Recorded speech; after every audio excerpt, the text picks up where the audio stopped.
Hello students. जैसा कि आपके लिए कल रैखिक रूपांतरण था, उसकी कुछ कंडीशंस बताई थी, रैखिक रूपांतरण की डेफिनेशन से उनको भी बताया था। लेकिन आज की इस मीटिंग में हम उसकी कुछ थ्योरम्स के बारे में डिस्कस करेंगे। कल हमने क्या किया था कि उसके कुछ एग्जाम्पल का ही जो कल उसके क्या है कुछ एग्जाम्पल की ही चर्चा की थी। अब इसमें रैखिक प्रतिचित्रण के जो गुणधर्म हैं उनमें से पहला है ये प्रमेय 28। यदि u ऑफ f तथा v ऑफ f में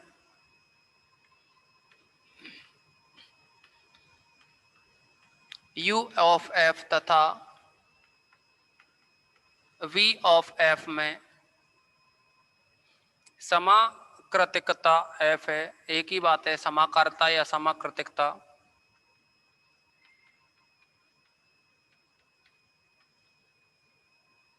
f है तब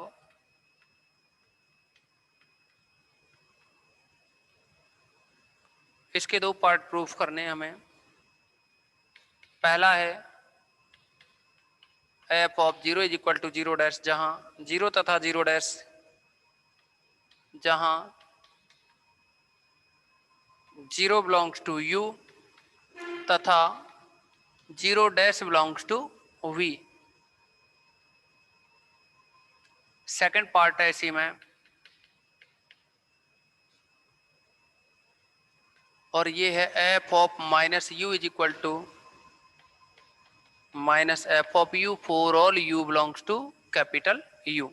इतना आपके लिए दे रखा है। अब देखो, इसका पार्ट फर्स्ट है, इसे हम प्रूव करेंगे।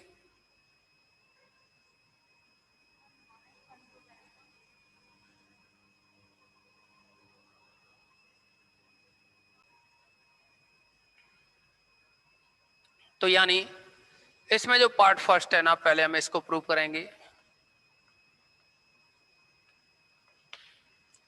अगर हम इस कैपिटल यू का, जैसे कि आपको दे रखा है यू ऑफ एफ तथा बी ऑफ एफ में समाकारता एफ है, यानी जो समाकारता एफ है माना समाकृतिकता कहो एफ यू टू वी है, तब कोई एलिमेंट यू का लेके चलें, u belongs to capital U. u क्या है? कैपिटल यू का एलिमेंट लिया जाए तो इस v का जो एलिमेंट बनेगा ना, वो क्या होगा? इसकी इमेज f ऑफ u। तो यानी f ऑफ जो u होगा ना, वो है v में बिलोंग करेगा। तब f of u belongs to capital v। f of u जो कि v में बिलोंग करेगा, तो अब हम लिख सकते हैं। अब देखो एक और बात समझो, अगर u में क्या है? 0 है, और 0 डैश क्या है? v में है। तो अगर हम f ऑफ 0 प्लस 0 डैश लेकर के चलें, या f of u plus 0 dash लेकर के चलें, तो इसको हम लिख सकते हैं f of u plus 0 dash, क्योंकि 0 डैश क्या है? v का एलिमेंट है।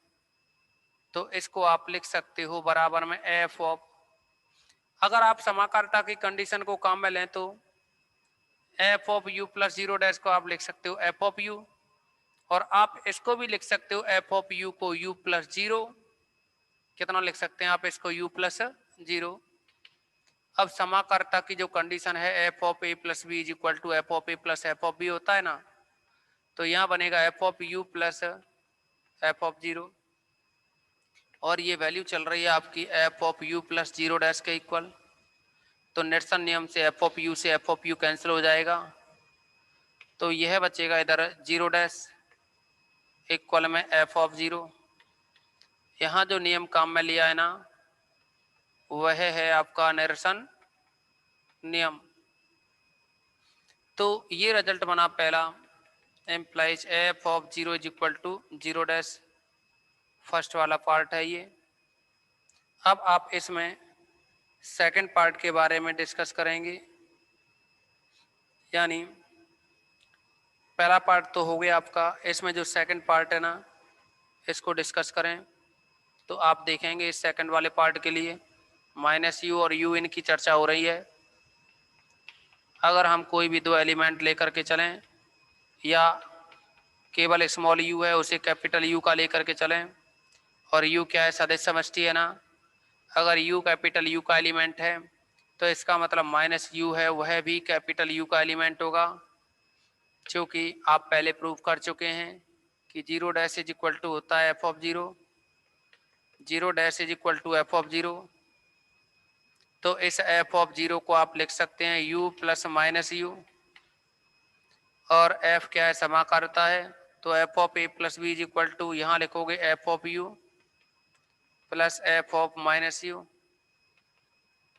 ये वैल्यू चल रही है आपकी जीरो डैश के इक्वल। तो आप देखेंगे इसमें f of u plus f of minus u equal to zero dash. तो ये तो तभी संभव है जब एफ ऑफ यू और एफ ऑफ माइनस यू क्या हो, एक दूसरे के, यहाँ एफ ऑफ यू और एफ ऑफ माइनस यू है वो एक दूसरे के क्या हो, प्रतिलोम। यानी ये कंडीशन जब ये कंडीशन तो क्या है, तभी पॉसिबल है। देखो F of u plus f of minus you दोनों को जोड़ा, जोड़ने के बाद में तत्समक आया ना जीरो डैश, तो हम कह सकते हैं जो कि तभी संभव है यदि एफ ऑफ यू व एफ ऑफ माइनस यू एक दूसरे के प्रतिलोम हो, योज्य प्रतिलोम। अगर ये एक दूसरे के योज्य प्रतिलोम हैं तो आप कह सकते हो तब f of minus u is equal to minus f of u होगा, क्योंकि आपने ये इस तरह से थ्योरम्स पहले भी पढ़ी थी। अगर a plus b is equal to zero हो तो आप क्या कहते हैं कि a और b एक दूसरे के योज्य प्रतिलोम हैं। तो इस कंडीशन में b को जब निकालेंगे ना तो माइनस ए के बराबर आएगा ना। सेम इसी तरीके से हमने यहाँ लिखा है। तो ये जो थ्योरम्स है कंप्लीट हुई।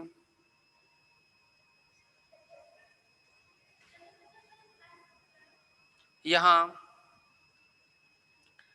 हम थ्योरम सेकंड यानी जो 29 नंबर पे जो थ्योरम है ना इसके बारे में डिस्कस करेंगे।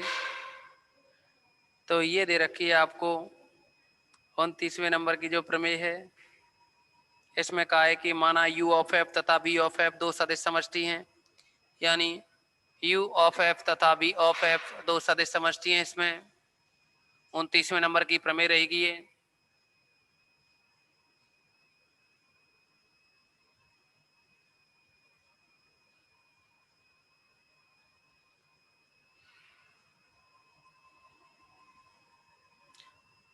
आपको दिया है इसमें प्रमेय नंबर जो 29 है, माना कि u ऑफ एफ तथा b ऑफ एफ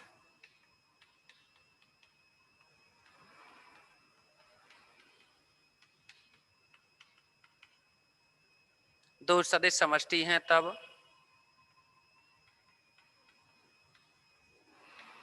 दो सदिश समष्टि हैं तब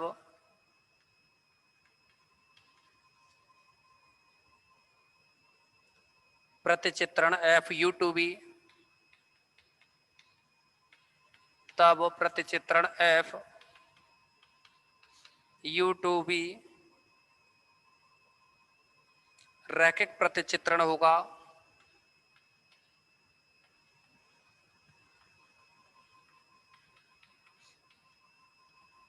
रैखिक प्रतिचित्रण होगा यदि और केवल यदि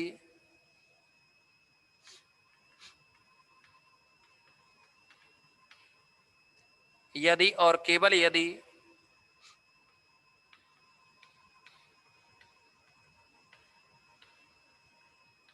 f of alpha u1 plus beta u2 equal to alpha f of u1 beta f of u2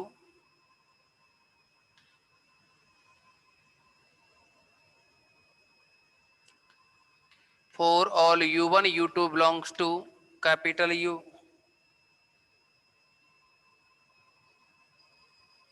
तथा alpha beta belongs to f।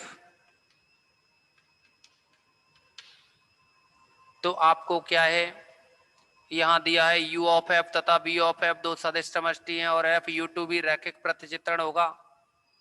रैखिक प्रतिचित्रण का मतलब है f है वो रैखिक रूपांतरण है। रैखिक प्रतिचित्रण का मतलब रैखिक रूपांतरण से है। यदि और केवल यदि ये हो, देखिए रैखिक प्रतिचित्रण होगा यदि और केवल यदि ये कंडीशन हो। रैखिक प्रतिचित्रण होने के लिए आपको दो कंडीशन बताई थी आपको, F of u1 plus u2, अरे रैखिक प्रतिचित्रण कहो या फिर रैखिक रूपांतरण कहो या फिर आपको समाकृतिकता के बारे में कहा था कि इसी को समाकृतिकता भी कहते हैं या समाकारिता। अब देखो इसके लिए कंडीशन बताई थी आपको कल रैखिक प्रतिचित्रण के लिए कि f of u1 plus u2 is equal to f of u1 plus f of u2, और ऐसे ही f of alpha u is equal to alpha f of u। ये आपको दो कंडीशंस बताई थी हमने। दोनों ही कंडीशनों की हेल्प से हम कह सकते हैं कि एफ है वो रैखिक प्रतिचित्रण होगा। तो आप क्या करेंगे, इसका जो प्रूव करना है हमें, सबसे पहले लेकर के चल रहे हैं माना एफ u2 भी रैखिक प्रतिचित्रण है, माना एफ u2 भी रैखिक प्रतिचित्रण है। तो हमें जो सिद्ध करना है ना वो इतना सिद्ध करना है। इसके लिए हम लेकर के चलेंगे, तब रैखिक प्रतिचित्रण है का मतलब है ये दोनों कंडीशन सेटिस्फाई हैं, तो इन कंडीशंस को लेके चलेंगे। तब अल्फा कॉमा बीटा अगर फील्ड एफ के एलिमेंटों एवं u1 और जो u2 है वो u1 और जो u2 है ना वो क्या है, कैपिटल U के एलिमेंट हैं। u1 u2 कैपिटल U के एलिमेंट हैं। अतः अल्फा u1 जो एलिमेंट बनेगा ना, अदिश का सदिश से गुणा करें तो ये जो एलिमेंट होगा वो भी U का बनेगा, एवं बीटा u2 करोगे तो भी ये U का होगा। अब आप देखेंगे इसमें कि अल्फा u1 U का है, बीटा u2 U का है, तो यह एफ ऑफ या ये कहें alpha u1 plus beta u2, ये जो एलिमेंट होगा यह भी U का ही होगा। अब हम क्या करेंगे, इसमें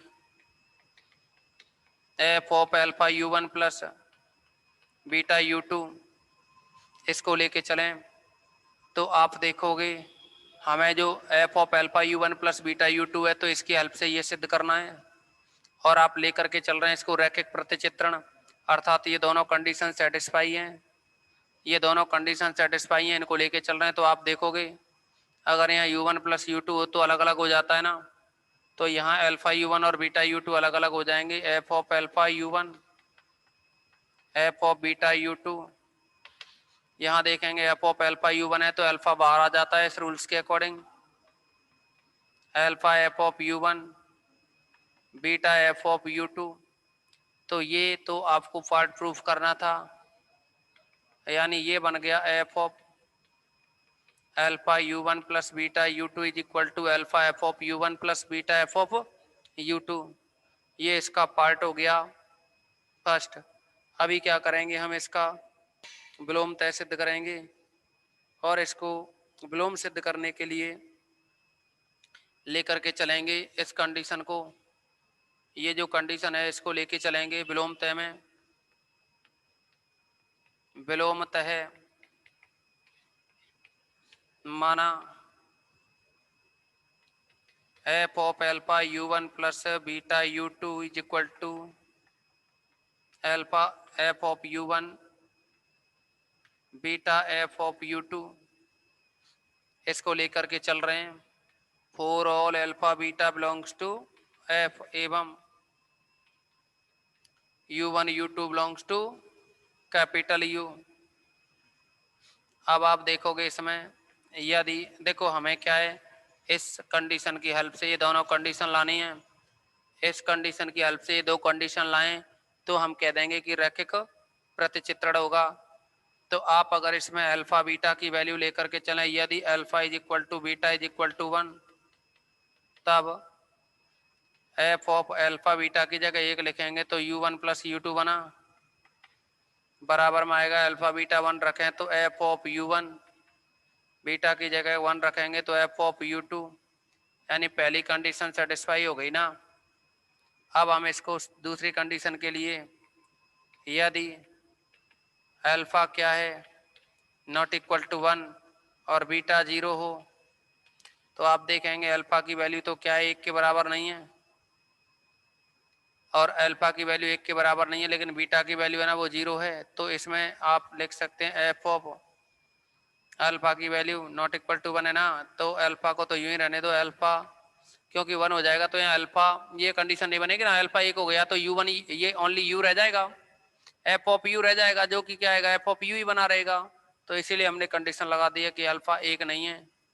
तो आप देखेंगे एफ ऑफ अल्फा u1, इसमें f of alpha u1 beta की जगह आप 0 लिखो तो 0 u2 इक्वल में बनाइए, अल्फा की वैल्यू 1 नहीं है तो अल्फा एफ ऑफ u1, यहाँ बीटा की वैल्यू 0 एफ ऑफ u2, तो आप देखेंगे इसमें यह बन जाएगा एफ ऑफ अल्फा u1, ये 0 हो जाएगा, इक्वल में अल्फा एफ ऑफ u1 और ये 0 हो गया। तो आप देखेंगे कि ये दोनों कंडीशन सेटिस्फाई हो गई इसकी हेल्प से।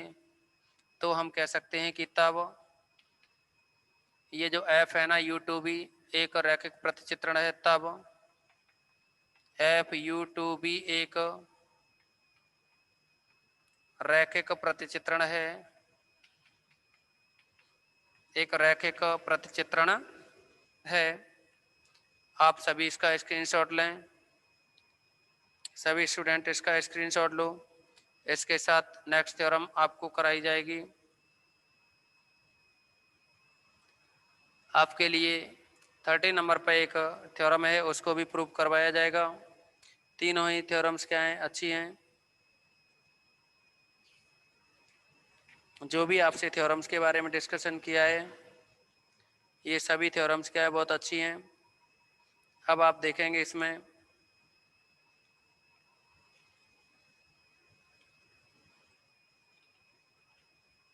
थ्योरम नंबर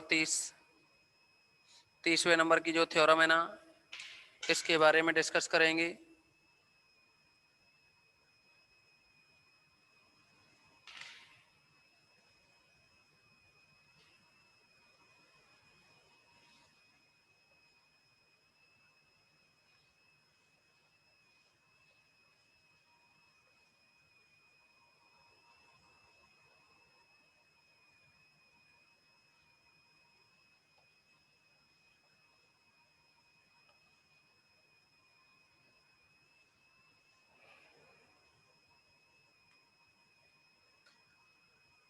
इसमें जो प्रमेय है 30वें नंबर की जो समाकारता की अष्टी होती है ना, काय प्रत्येक सदस्य समष्टि समाकारता की अष्टी, इसमें थोड़ी सी मिस्टेक है स्टेटमेंट में।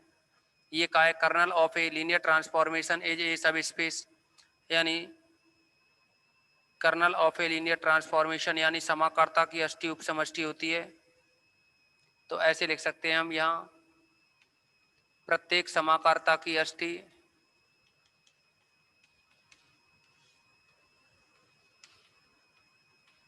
प्रत्येक समाकारता की जो अष्टी है उपसमष्टि होती है।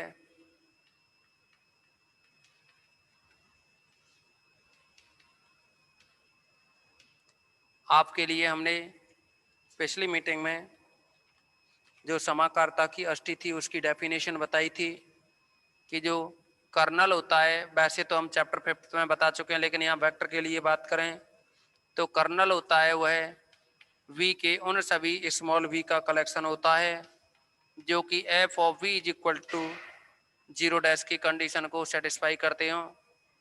यानी समाकारता की जो अष्टी बनती है ना, समाकारता की जो अष्टी होती है वह वेक्टर v के उन सभी सदस्यों का, यानी सदिश कैपिटल जो v है, समुच्चय जो v है सदस्यों का, इस v के उन सभी अवयवों का समुच्चय होता है जो f of v is equal to zero dash की कंडीशन को सेटिस्फाई करते हैं।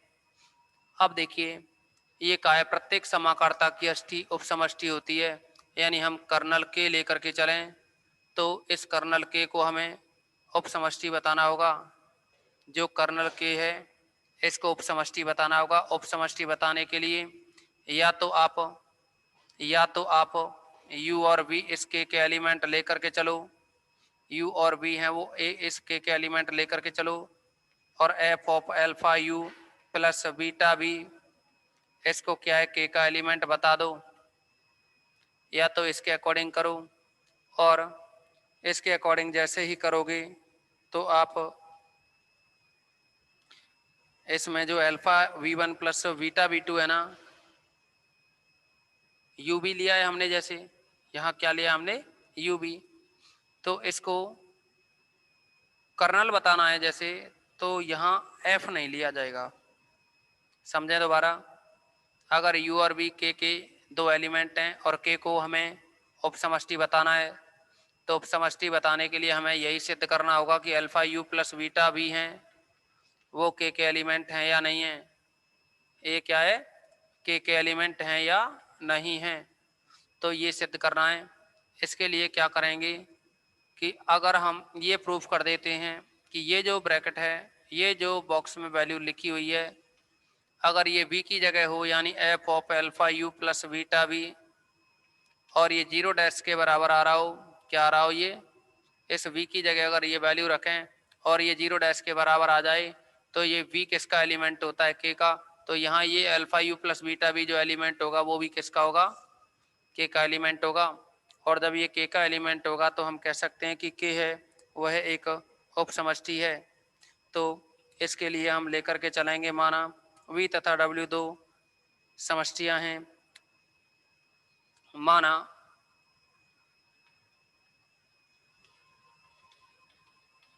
v ऑफ f तथा w ऑफ f दो सदिश समष्टि हैं, सदिश समष्टि हैं। लेकिन इसमें क्या है ना, प्रत्येक समाकर्ता, तो समाकर्ता है उसको भी डिफाइन करोगे। एफ वी से डब्ल्यू में एक समाकर्ता ले, एवं एफ एवं एफ वी टू डब्ल्यू समाकारिता है। एफ क्या है, वी से डब्ल्यू में समाकारिता है, जिसकी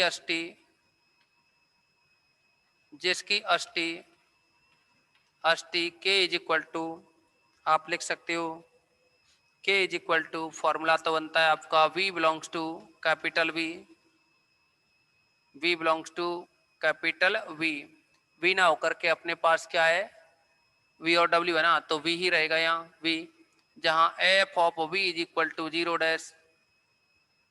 डैश किसका तत्समक है, w का।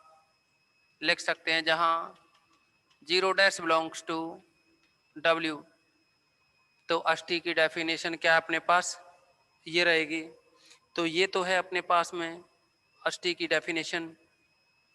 लेकिन आप ये बताइए, जो जीरो होता है ना, जीरो जो एलिमेंट होता है वह है शून्य सदिश जिसे कहें, वो बी में भी होगा, वो क्या है बी में होगा। लेकिन देखो शून्य सदिश यहाँ होगा ना जीरो में, तो फिर इसका मतलब जीरो डैश किस में होगा, यहाँ होगा। तो आप इसको लिख सकते हो, क्योंकि zero belongs to b implies f of zero जो होगा वह फिर बिलोंग करेगा डब्ल्यू में। इसका मतलब एफ ऑफ जीरो का मतलब, देखिए ऐसे लिखो इसको, जीरो क्या है कि जीरो जो एलिमेंट है वह बी में बिलोंग करेगा।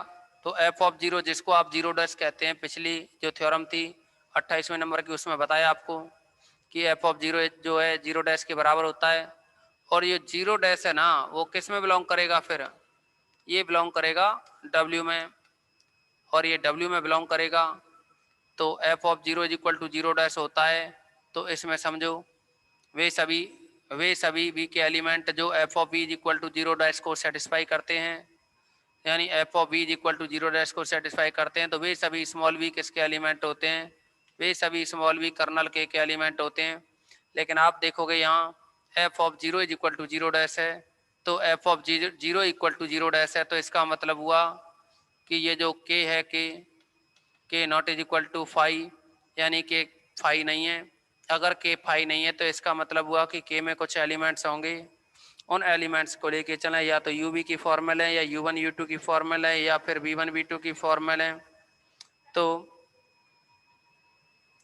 इसमें अगर आप कोई भी दो एलिमेंट लेकर के चलें, तो वी वन वी टू अगर हम दो एलिमेंट लेकर के चलें, अतः के फाई नहीं है ना। देखिए थ्योरम्स तो क्या है पहले की तरह। अब इसके कोई भी दो एलिमेंट लेकर के चलें, या तो यू वन यू टू या फिर वी वन वी टू, कोई से भी ले सकते हो आप किसी भी फॉर्म में। तो इसके अकॉर्डिंग अगर हम v one v two element लें, v one comma v two, v one comma v two belongs to K दो element v one v two लें, तब अगर वी वन के का एलिमेंट है तो एफ ऑफ वी वन क्या होगा, एफ ऑफ वी वन है वो जीरो डैश के बराबर होगा, तथा वी टू भी एलिमेंट लिया है इस के का, तो इसका मतलब एफ ऑफ वी टू है वो भी जीरो डैश के बराबर होगा। यानी एफ ऑफ वी वन और एफ ऑफ वी टू दोनों ही जीरो डैश के बराबर होंगे। अब आप लेकर के चलोगे इसमें alpha beta belongs to f के लिए, अब आप लेकर के चलोगे चूँकि alpha comma beta belongs to f तथा b one comma b two belongs to capital b, implies इसका जो alpha b one plus beta v two जो बनेगा ना, यानी alpha b one plus beta b two, इसकी इमेज इसको लेके चलें, तो आप देखेंगे f of alpha b one का मतलब हुआ, समाकारता दे रखे ना, तो इसको लिख सकते हैं अलग अलग, f of alpha b one plus f of beta b two, इसको भी लिखा जा सकता है, अल्फा बाहर आ जाता है, alpha f of b one plus beta f of b two, तो यहाँ alpha f of b one की वैल्यू है zero dash plus beta b two की वैल्यू है जीरो डैश, यह बन जाएगा zero dash plus zero dash is equal to zero dash, यानी f of alpha b one plus beta b two is equal to zero dash. तो यहाँ से देखो उपसमष्टि सिद्ध करने के लिए हमने आपको बताया था ना, एक प्रमेय बताई थी, अल्फा बीटा अगर एफ के एलिमेंट हैं, वी वन वी टू हैं वो बी के एलिमेंट हैं, alpha b one plus beta b two है वो भी अगर बी का एलिमेंट आ जाए, वो भी क्या है बी का एलिमेंट आ जाए, तो हम कहते हैं बी उपसमष्टि है, बी क्या है उपसमष्टि है। तो यहाँ देखेंगे f of alpha b one plus beta b two zero dash के बराबर आ रहा है, यानी f of v is equal to zero dash को सेटिस्फाई कर रहा है, तो ये जो वी होता है वो के का एलिमेंट होता है। ठीक उसी तरह से यहाँ जो वैल्यू बनेगी alpha b one plus beta b two, यह के का एलिमेंट होगा इस कंडीशन के अकॉर्डिंग, क्योंकि f of alpha b one plus beta b two is equal to zero dash है ना, तो ये जो एलिमेंट होगा वो क्या है इसका होगा। अतः आप लेकर के चले वी वन वी टू जो क्या के एलिमेंट लेकर के चले, और यहाँ alpha b one plus beta b two है ये भी के का आ गया, तब हम कहेंगे कि जो के है वो के क्या है उपसमष्टि है, तब के एक उपसमष्टि है सदिश वी की कह सकते हो। अब आप सभी स्टूडेंट इसका स्क्रीनशॉट लोगे, स्क्रीनशॉट लेने के बाद में इस क्लास को दोबारा से ज्वाइन करोगे। ओके, रीज्वाइन करेंगे क्लास।